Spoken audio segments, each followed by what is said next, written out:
Hello बेटा, कैसे हो आप? तो उम्मीद करती हूँ आपने जो कल होमवर्क दिया था वो कर लिया होगा। आज हम नेक्स्ट टॉपिक पढ़ते हैं, फिजिकल एंड केमिकल चेंज। आप पहले ही पढ़ चुके हैं। वैसे तो फिजिकल और केमिकल चेंज क्या होता है? फिजिकल जो चेंज होता है उसमें जो सब्सटेंस है उनकी प्रॉपर्टी नहीं बदलती और न्यू सब्सटेंस फॉर्म नहीं होता, जबकि केमिकल चेंज के अंदर न्यू सब्सटेंस बनता है। तो आपने ये सब देखा कि हमें यहाँ पर करने वाले हैं। ये देखो, ये स्क्रीन पे पूरा ले आते हैं। ये देखो यहाँ पर physical and chemical change. In the previous chapter we have learned about a fewer physical properties of matter. पिछले चैप्टर में तो आपने मैटर की फिजिकल प्रॉपर्टी देखी थी, जैसे सॉलिड, लिक्विड, गैस, उनमें क्या क्या चेंज हो सकता है। The properties that can be observed and specified like colour, hardness, rigidity, fluidity, density, melting point, boiling point etcetera are the physical properties. जैसा कि आपने देखा कि मैटर का क्या कलर है, जैसे सख्त है या नहीं है, रिजिडिटी ठोस है, फ्लूइडिटी वो बहता है, कलर है, उसकी डेंसिटी है, मेल्टिंग पॉइंट है, बॉइलिंग पॉइंट है, ये सब क्या है? ये सब हैं physical properties. The inter conversion of states in a physical change. जो इंटर कन्वर्जन है स्टेट की, जैसे सॉलिड से लिक्विड में चेंज हो जाना, लिक्विड से गैसीय स्टेट में चेंज हो जाना, ये सब क्या है? फिजिकल प्रॉपर्टीज है, फिजिकल चेंज है। Because these changes occur without a change in composition. क्योंकि ये सारे के सारे जो चेंज होते हैं कंपोजिशन में बिना बदलाव हुए ही होते हैं। Without a change in composition, उसके कंपोजिशन में चेंज नहीं होता। और and no change in the chemical nature of the substance, और ना ही उसकी केमिकल नेचर में चेंज होता है। जैसे यहाँ पर आइस है, वो आइस को थोड़ा सा हीट करेंगे तो वाटर हो जाएगा, और वाटर को और हीट करेंगे तो वाटर वेपर्स। यहाँ पर केवल सॉलिड से लिक्विड, लिक्विड से गैसीज स्टेट में जा रहा है। यहाँ पर उसकी प्रॉपर्टीज में जो वाटर H2O है उसकी प्रॉपर्टीज में कोई डिफरेंस नहीं है। तो and display different physical properties, they are chemically the same. हालांकि वो केमिकली सेम है। Both water and cooking oil, दोनों ही वाटर एंड कुकिंग ऑयल दोनों लिक्विड हैं, लेकिन इनकी chemical nature, chemical characteristics different हैं। ऑयल आग को जलाने में हेल्प करता है, जबकि वाटर आग को बुझाने में काम करता है। तो ये इनकी केमिकल प्रॉपर्टीज़ हैं जो कि अलग हैं। वैसे अगर हम फिजिकल प्रॉपर्टीज़ देखें तो दोनों ही सेम है, यानी कि दोनों ही लिक्विड हैं। तो अब आपने ये समझा कि फिजिकल प्रॉपर्टीज़ क्या होती हैं, और केमिकल प्रॉपर्टीज़ भले ही वो मिलती हों, लेकिन फिजिकल प्रॉपर्टी भले ही मिलती हों, लेकिन केमिकल प्रॉपर्टीज बिल्कुल चेंज होती हैं। तो यहाँ पर देखिए आप, they differ in odour. Odour यानी कि स्मेल, वो स्मेल में अलग है। इनफ्लेमेबिलिटी और ज्वलनशीलता में वी नो, जैसा कि हम जानते हैं oil Burns in air, oil हवा में जलता है। वेराज जबकि वाटर एक्सटिंग्स फायर, आग को बुझा देता। It is this chemical properties of oil. तो ये केमिकल प्रॉपर्टी है ऑयल की, that make different from water, जो उसको पानी से अलग बनाते हैं। Burning is a chemical change, आपको पता बर्निंग केमिकल चेंज है। ड्यूरिंग दिस प्रोसेस, इस प्रोसेस के दौरान one substance react with another, एक सब्सटेंस दूसरे के साथ रिएक्शन करता है to undergo a chemical change, chemical composition, और उसमें केमिकल चेंज आता है, उसकी नेचर में भी चेंज आता है। Chemical change bring change in the chemical properties, और जो केमिकल चेंज है वही उसकी प्रॉपर्टी में चेंज लाता है, मैटर की में, and we get new substance, और हमें नया पदार्थ मिलता है। ये chemical change is also called a chemical reaction. Chemical change को हम केमिकल रिएक्शन भी कहते हैं। During burning of a candle, जब कैंडल बर्न होती है, जलती है, वहाँ पर दोनों ही चेंज होते हैं, फिजिकल चेंज भी और केमिकल चेंज भी। क्या आप इसको पहचान सकते हो? चलो एक बार याद दिलाते थे। जो मोमबत्ती जलती है, जो मोमबत्ती जलेगी बेटा, तो ये मोम पिघलेगा, यहाँ पर इकट्ठा हो जाएगा। ये सिर्फ पिघलने के कारण सॉलिड से लिक्विड में आ गया और लिक्विड से वापस सॉलिड में आ गया, तो ये केमिकल चेंज है। लेकिन जब मोमबत्ती जलती है तो CO2 गैस बनती है, हीट निकलती है, तो ये क्या है बेटा, ये केमिकल चेंज है। समझ आ गए? तो जब CO2 वैक्स से CO2 बन गई ऑक्सीजन के साथ रिएक्शन करके, तो वैक्स के अंदर कार्बन होता है, तो कार्बन जला ऑक्सीजन के साथ, तो क्या बना, CO2 बना। तो ये केमिकल चेंज हुआ। तो अब आप पढ़ चुके हैं, क्या क्या पढ़ा आपने, क्लासिफाई द फॉलोइंग, इनको बताना है कि ये केमिकल चेंज है या physical change. Cutting of trees, पेड़ का काटना क्या है, समझ रहे हो ना, पेड़ का काटना क्या है, बताओ क्या है। चलो हम बता देते हैं। वैसे बेटा आपको पता होना चाहिए, अगर पता है तो बहुत अच्छा है। ये फिजिकल चेंज है, ठीक है। Melting of butter in a pan, physical change है। रस्टिंग ऑफ एल्मीरा, chemical change. Boiling of water to form steam, physical change. Passing of electricity,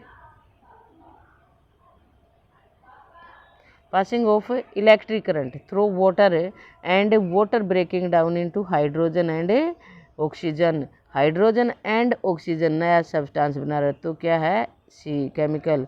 dissolving common salt in water, water में सिर्फ dissolve किया हमें, ये फिजिकल चेंज है। Making a fruit salad with raw fruit, ये भी physical change है। Burning of paper and wood, ये केमिकल चेंज है। तो अब आपको पता ही लग गया। Try separating the these things around you as pure substance और मिक्सचर। अब आपको एक क्वेश्चन और करना है कि जो आपके चारों ओर पदार्थ हैं, आपको बताना है कि वो प्योर है या मिक्सचर हैं। तो अब हम नेक्स्ट पेज पर चलते हैं, देखते हैं आपने कितना सीखा। और अब बस आपका एक टॉपिक और इसके अलावा बचता है। तो अब हम एलिमेंट के विषय में, what are the types of pure substance, pure substance क्या हैं, ये देखो प्योर सब्सटेंस, हम प्योर सब्सटेंस की बात कर रहे हैं। What are types of pure substance, pure substance के क्या प्रकार हैं, कैसे पता लगता है कि ये pure substance.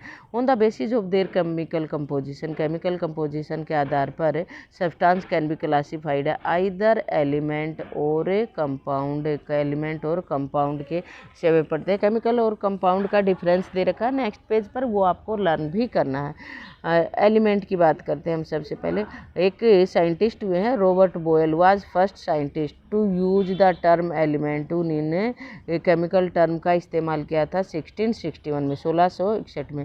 Antony Laurent Lavoisier, Antoine Lavoisier जो थे एक फ्रेंच केमिस्ट थे, was the first to establish an experimentally useful definition of element. उन्होंने एलिमेंट की एक यूजफुल डेफिनेशन दी। उन्होंने क्या बताया, ही डिफाइंड, उन्होंने बताया an element as a basic form of matter. Element क्या है, बेसिक फॉर्म है। जिस प्रकार से सेल बेसिक यूनिट है ना, उसी प्रकार से किसी भी पदार्थ की, किसी भी सब्सटेंस की ये एलिमेंट क्या है, बेसिक फॉर्म है। Can not be broken down into simpler substance by chemical reaction, और केमिकल रिएक्शन के द्वारा एलिमेंट को हम सिंपल सब्सटेंस में नहीं तोड़ सकते।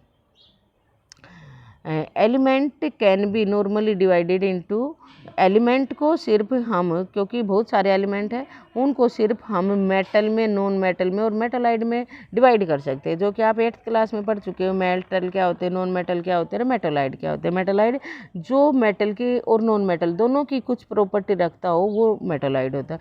मेटल यूजुअली प्राय आपने पढ़ा है कि मेटल के अंदर क्या क्या प्रॉपर्टीज होती हैं। वो लस्टर होता है, यानी कि उसमें शाइन होती है जब उनको फ्रेशली कट किया जाता है, दे है। और उनके मेन क्या होते हैं, सिल्वर, ग्रे और गोल्डन येलो कलर होते हैं। They conduct heat and electricity, heat और इलेक्ट्रिसिटी को कंडक्ट करते हैं। दे आर डक्टाइल, पिंग तार बनाने के काम आते हैं, यानी कि पिघलाकर हम उनके तार। मेलेबल यानी कि परतें बनाई जा सकती है, शीट बनाई जा सकती है। दे आर सोनोरस, उनमें खनक की आवाज़ होती है, रिंगिंग साउंड होती है जब उनको हीट किया जाता है। एग्जाम्पल ऑफ मेटल, मेटल के एग्जाम्पल दिए गए हैं gold, silver, copper, iron, sodium, potassium etcetera. Mercury भी मेटल है, लेकिन मरकरी एक अकेला ऐसा मेटल है जो लिक्विड है रूम टेम्परेचर पर।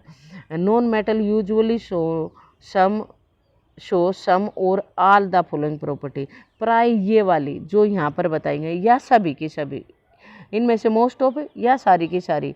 कुछ एक आधा नॉन मेटल ऐसा है, जैसे कि यहाँ पर मरकरी था कि लिक्विड है, बाकी सभी के सभी सॉलिड है। कुछ एक ऐसे हैं जो गैसीय स्टेट में और कुछ एक लिक्विड स्टेट में और कुछ एक सॉलिड स्टेट में भी हैं। तो इनमें से ज़्यादा से ज़्यादा प्रॉपर्टीज जो नीचे बताई जा रही है वो नॉन मेटल के अंदर होती है। They display a variety of colours, यानी कि ये बहुत सारी कलर होते हैं, इसमें कोई एक दो कलर नहीं है। They are poor conductor of heat and electricity, poor conductor है हीट एंड इलेक्ट्रिसिटी के, लेकिन आप एक्सेप्शन पढ़ोगे जो कार्बन का एक अपर रूप है। कार्बन के बहुत सारे रूप होते हैं, जैसे कोयला होता है, जैसे डायमंड होता है, जैसे ग्रेफाइट होता है। तो कार्बन का एक जो ग्रेफाइट है वो इलेक्ट्रिसिटी पास करता है। दे आर नोट लस्टर, इनमें चमक नहीं होती, लेकिन आयोडीन एक ऐसा नॉन मेटल है जिसमें चमक है। सोनोरस, मिलेबल नहीं होते, यानी कि घंटी बेल रिंगिंग साउंड नहीं होती और परतें नहीं बनाई जा सकती। यहाँ पर एग्जाम्पल दिए गए नॉन मेटल के हाइड्रोजन है, ऑक्सीजन है। इसको थोड़ा सा कम कर लेते बेटा।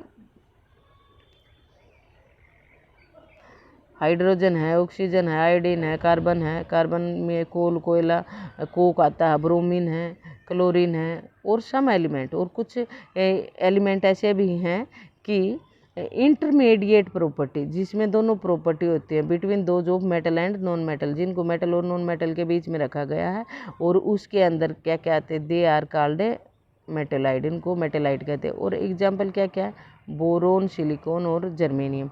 2-3 साल पहले ये क्वेश्चन आया था, इनके साथ एक और था, ऑप्शन में आया था कि इनमें से बताने हैं कि कौन मेटल है तो कौन नॉन मेटल है। कई सारे देखे, मेटल, नॉन मेटल और मेटेलाइट पूछा गया था।